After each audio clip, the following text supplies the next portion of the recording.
Today we're going to study the Dhammadinna Sutta. This is from SD 46.4 Sutta, 4 in volume 46. The Pali reference is S 55.53. Samyutta chapter 55, Sutta number 53. Dhammadinna Sutta is named after a lay person by the name of Dhammadinna. We don't know much about this Dhammadinna. There are a number of monks by this name. The most famous one is the wife of the nun in one of the suttas, Majjhima. And here this Dhammadinna, he is a layman with followers, with 500 followers. So he comes to see the Buddha. And this sutta is very related to our current society with lots of busy Buddhists. So it's a very short sutta. Basically it's saying how do busy lay people train. So let's go straight into the sutta. All right? So page 47. The discourse to Dhammadinna.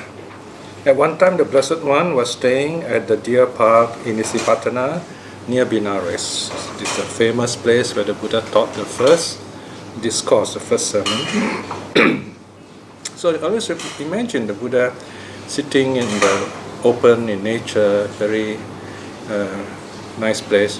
And probably there are small little huts there built by Anathapindika, King Pasenadi or some other donors. So the Buddha lived in a very simple place, very simple places, very close to nature.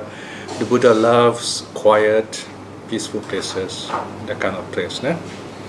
So in other words, it's not exactly a temple as we see it today, because today we are very urbanized, we have nice buildings and so on.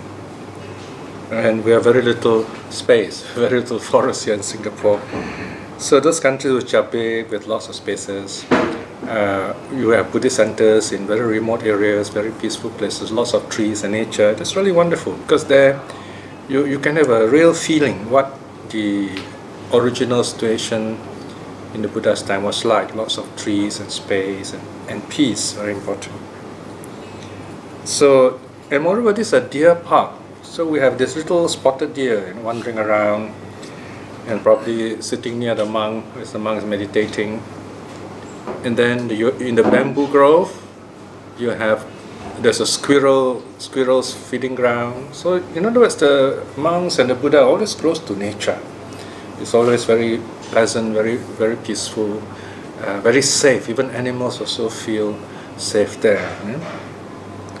In the story of Vipassi Buddha, this is the first of the 7 Buddhas before our time. His place of awakening is also called the Deer Park, but there the name is Khema. It's called Khema Deer Park. We're not sure this word Khema means. Is it an adjective or name? We're not very sure. Because Khema means safe. It's also a name for a person. So it means a secure place. For spiritually, for lay people, and also for animals. It's a deer park. So we see this kind of wonderful harmony when you look at the Buddha's life. So the Buddha is sitting there under the tree, and here comes this lay person, Dhammadinna, and his followers, his friends. Verse 2, then the lay disciple Dhammadinna, along with 500 lay disciples, approached the Blessed One, saluted him, and sat down at one side. This number 500 is quite common. We find the number of lay followers who have 500 disciples. From experience, we notice that numbers are not to be taken too exactly in the suttas, not always. So 500 may not be exactly 500. It could be more or less that kind of number, big group, not too big, but big enough. So imagine 500 people, just lay people, the followers of this person called Dhammadinna, they came to pay the respects to the Buddha. Sitting thus at one side, the lay disciple Dhammadinna said this to the Blessed One. Notice what the lay person requests. they don't have small talk. In other words, they don't talk about worldly things. Okay, in fact, you'll never see the Buddha talking about worldly things unless it is connected with the Dharma, with the Buddha's teaching. Okay, so here the lay people make the request first. Okay, so they say, may the Blessed One advise us, Bhante. May the Blessed One instruct us, Bhante, in what is good, what is for our good and joy for a long time. Okay, notice how they address the Buddha. They don't address him by name. Kan sudah tadi? So they always address him by the third person, the Blessed One. Okay, and of course they call him Bhante. Bhante is a general word, like here we say Sir or Tuan.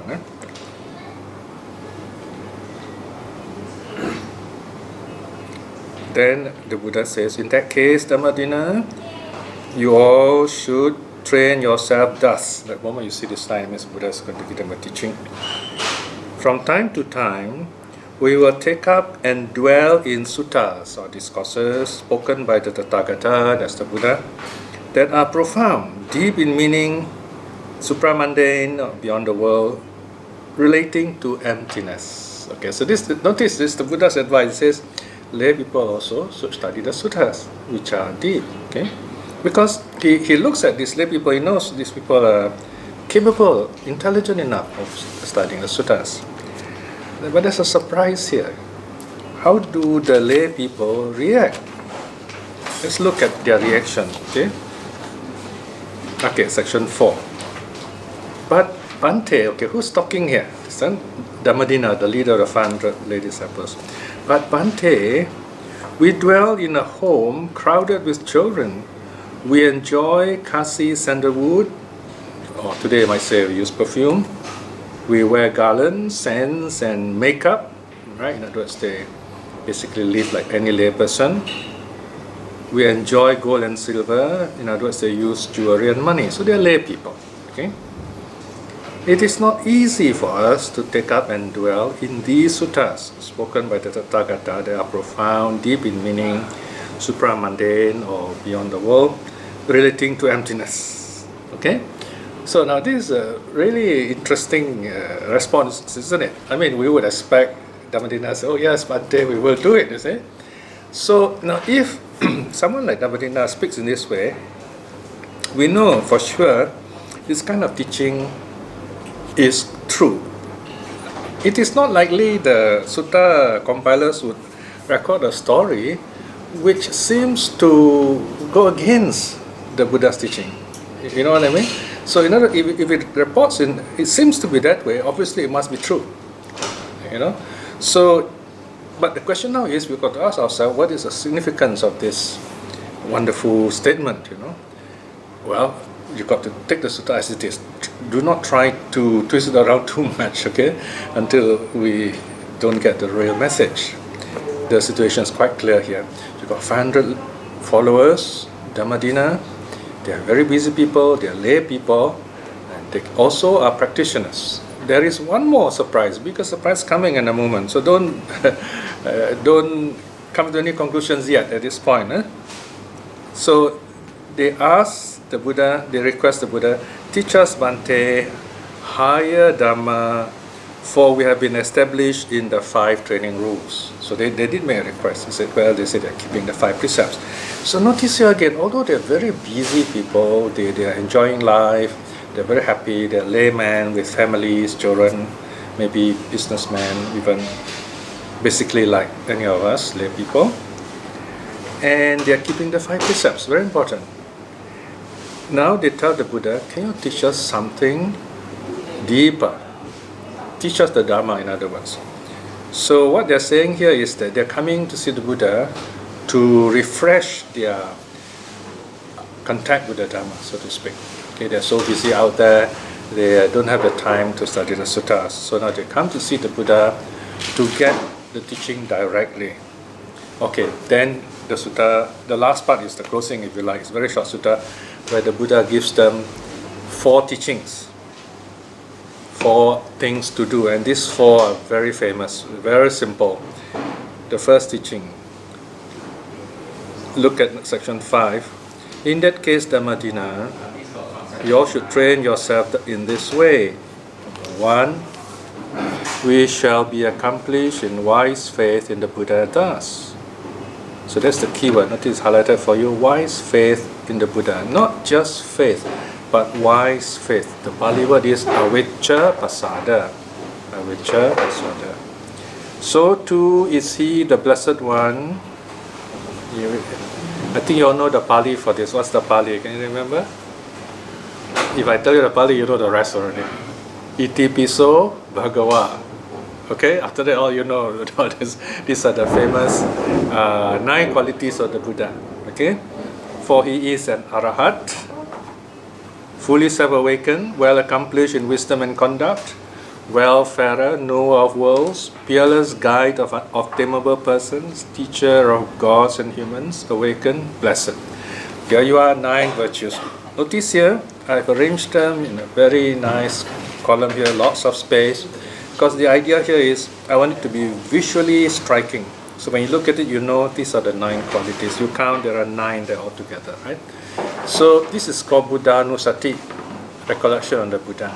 So what you can do in your free time is you look up first quality. What does arahat means? Arahat is the English word from the Sanskrit. Pali word is arahato or arahata. Okay.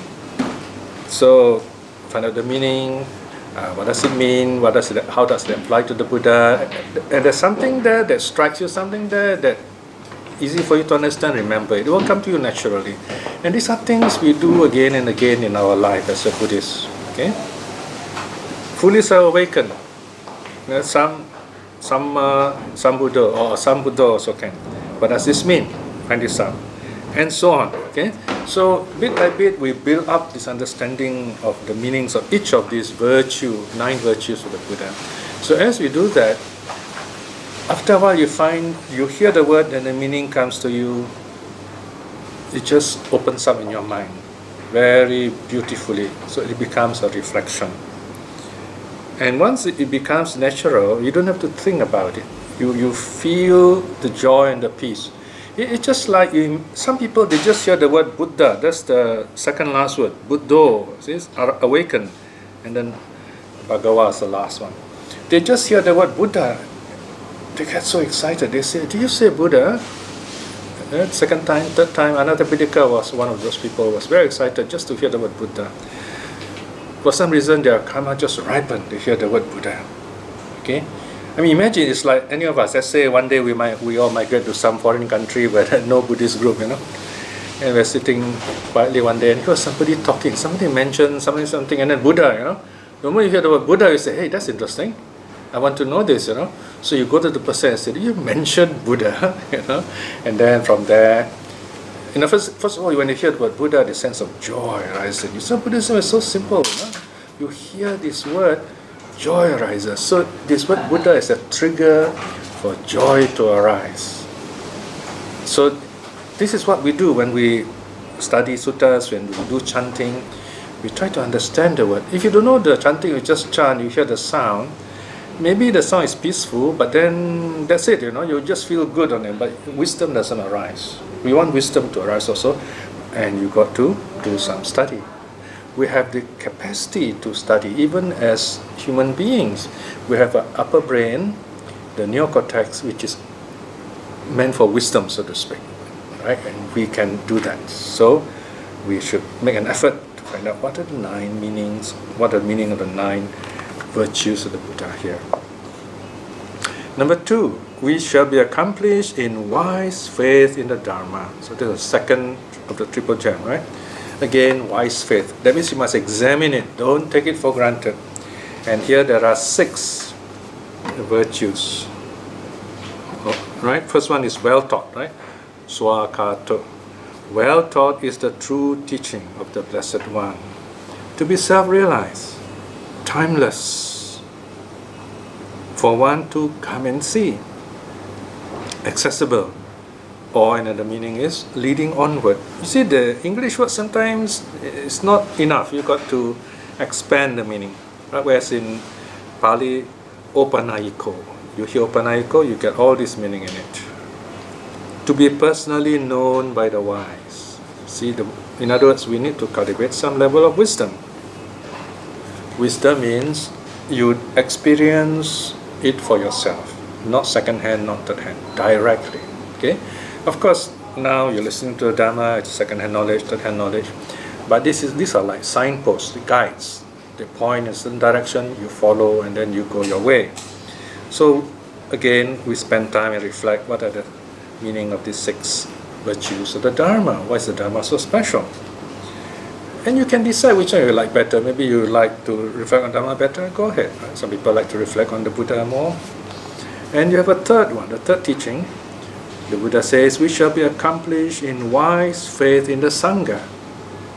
Now here, the Sangha refers to the Arya Sangha, the Sangha of the noble disciples, those who have attained levels of awakening, stream winning, once returner, non-returner Arhat. In other words, they are really practitioners who are on the way to awakening within 7 lives at the most. They are sure of it. Okay?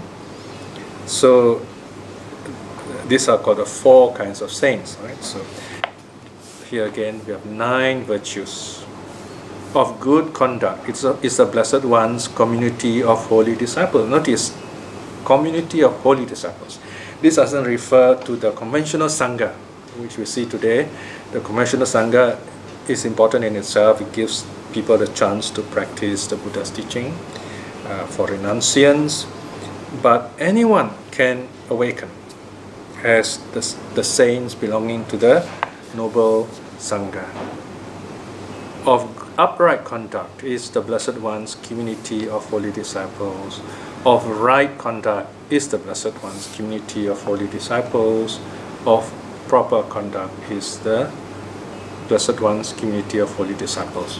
So we should be curious. There are 4 words here: good, upright, right, proper. What do they mean? We've got to find all this out. We have so many suttas. We have even a volume on all these explanations. Then the Buddha continues, these 4 persons, the 8 individuals, are the Blessed One's community of holy disciples. So 4 pairs of persons.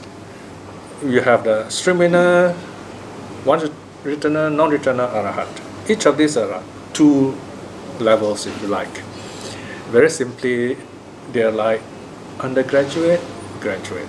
Okay, the stream winner to be, the stream winner become. So there are altogether 8 such saints, if you like, and they are called the true individuals. The 8 individuals, the Blessed One's community of holy disciples, worthy of offerings, worthy of hospitality, worthy of gifts, worthy of salutation with the lotus palms, an incomparable field of merit for the world. Here again, we should be curious. Why are these words offering, hospitality, gifts, salutation mentioned? Why are these 4, right? What's the difference between offerings and gifts, for example? So all these we need to find out. All these are mentioned elsewhere in other suttas. And then, incomparable field of merit for the world. In other words, because of the goodness and the practice of these saints, they become like a bridge for us. By our happy attitude, generous attitude towards them, we also feel happy and peaceful, and that way we prepare ourselves to have the Dharma within us. To have the Dharma within us means, number 1, we're at peace with ourselves. There may be a storm, samsara all around us, but wherever we go inside us, we're at peace. We walk in peace. Wherever we go, we are peaceful.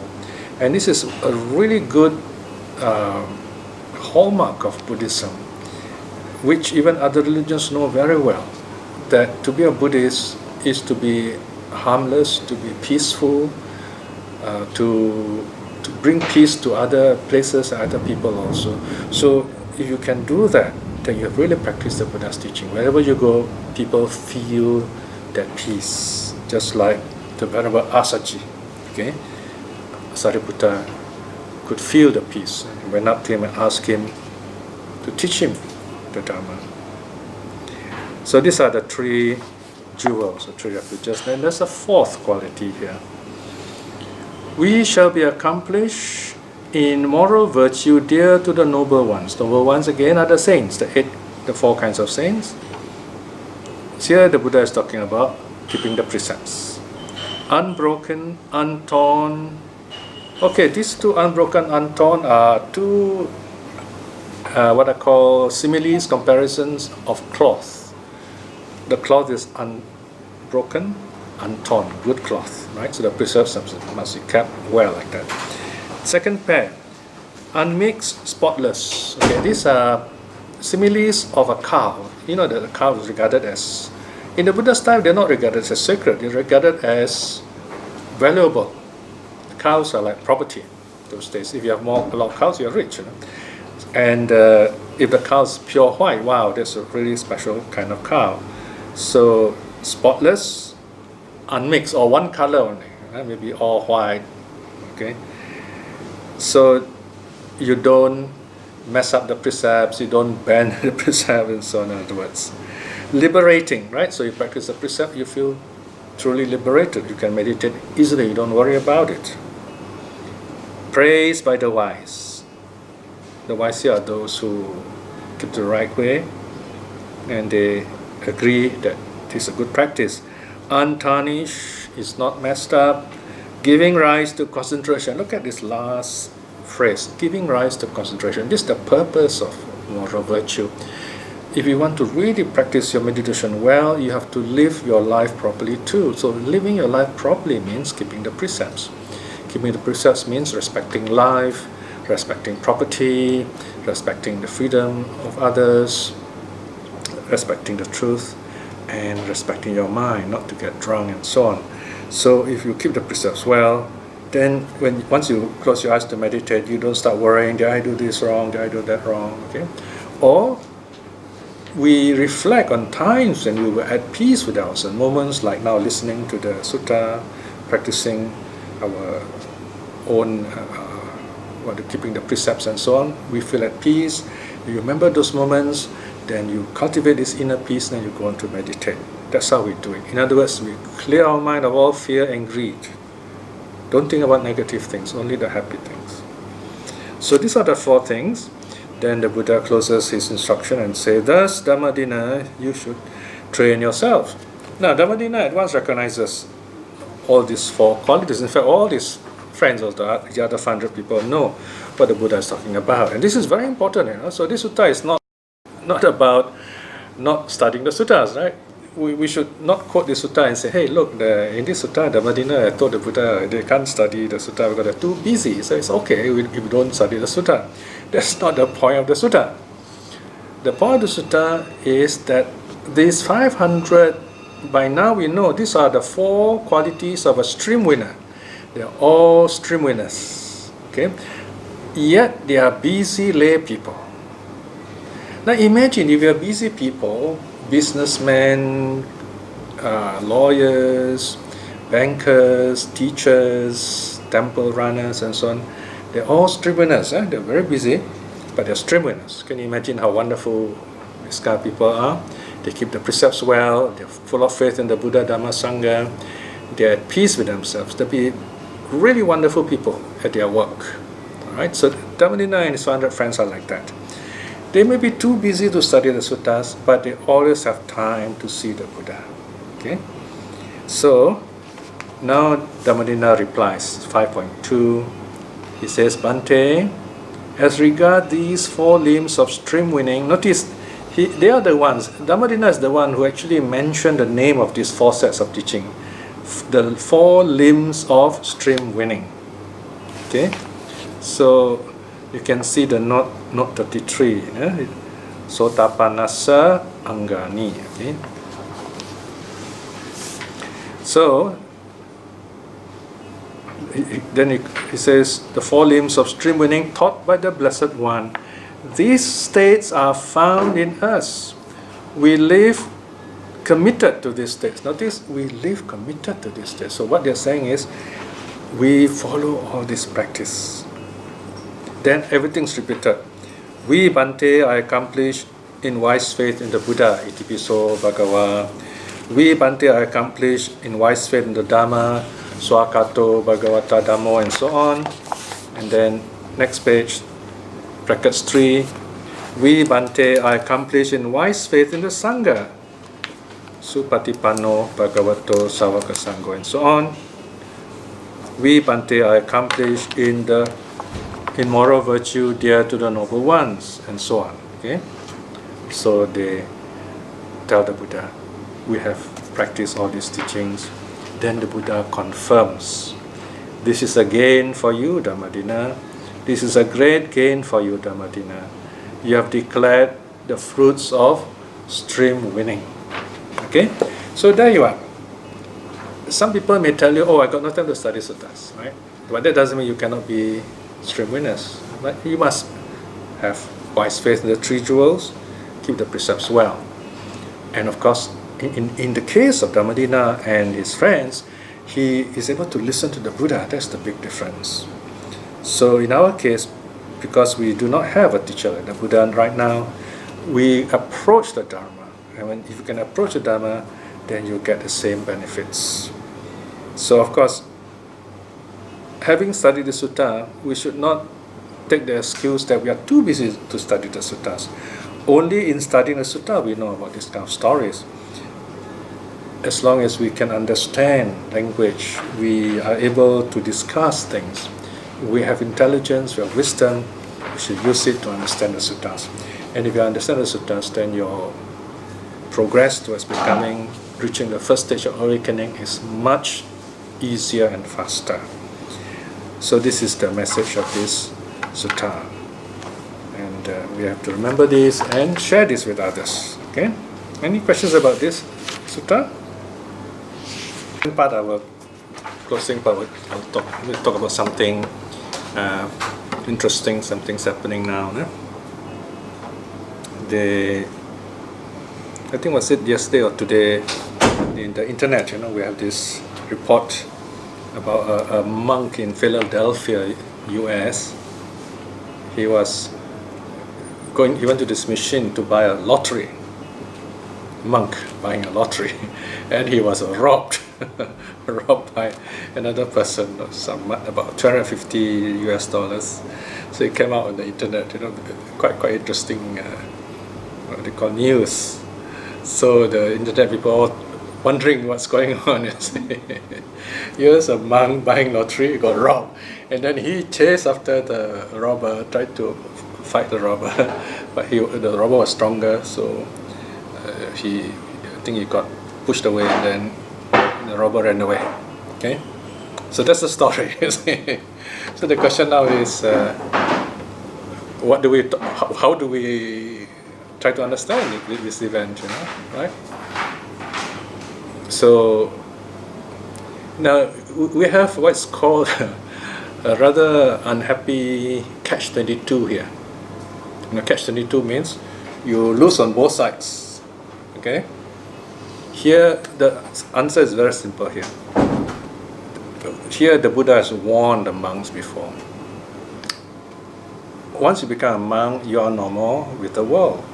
If you stay away from the world, you practice truly the monk's lifestyle, you'll be safe. No one will steal from you because there's nothing to steal. No one will beat you because there's nothing to beat you for. No one will harm you because you are peaceful, right? I've heard stories of monks, forest monks in Thailand at a time when the country was very uncertain, unstable, and there are lots of communists in the jungles. But there are lots of forest monks here.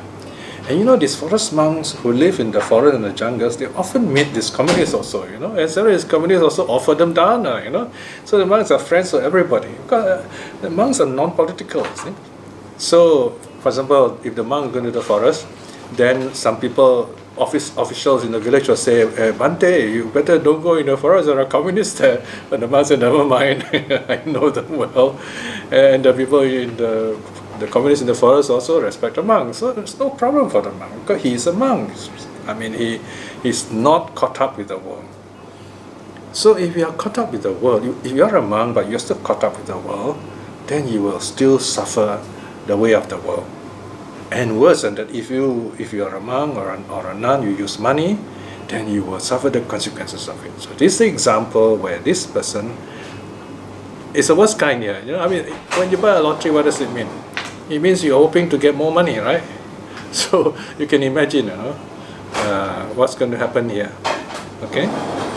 So this is the understanding here. See, so this person is not doing the right thing, not keeping to the rules, unfortunately. Okay, so there are many such cases going on nowadays. So we have to be more mindful about this. Okay, now let us close this whole session with a short reflection. In this moment of peace, we can feel the Buddha's teaching right in our hearts. And this is the kind of peace which is very rare out there in the world. Now, if we treasure this kind of peace, then we must work hard to preserve it by clearing our minds of negative thoughts, unhappy thoughts, by cultivating peaceful thoughts, happy thoughts. Breath meditation brings peace to our mind. Loving kindness brings happiness to our minds. These are two very wonderful practices and teachings. Reflecting in this way is wonderful good karma. But above all this karma, may we be blessed with courage and wisdom to aspire at least to become stream winners in this life itself. In this moment of peace, let us send out our loving kindness to all the people who are working very hard to make this place successful. All those who come here seeking the Buddha's teaching. May all the beings here too be well and happy. Let us also send out our loving kindness to our loved ones, and to all those who have been kind to us. May they be well and happy. And to those who are seeking the truth in their lives, those who have not been touched by the Dharma, may they see the Dharma in all this truth and happiness in this life itself. May all beings be well and happy. Sadhu, sadhu, sadhu.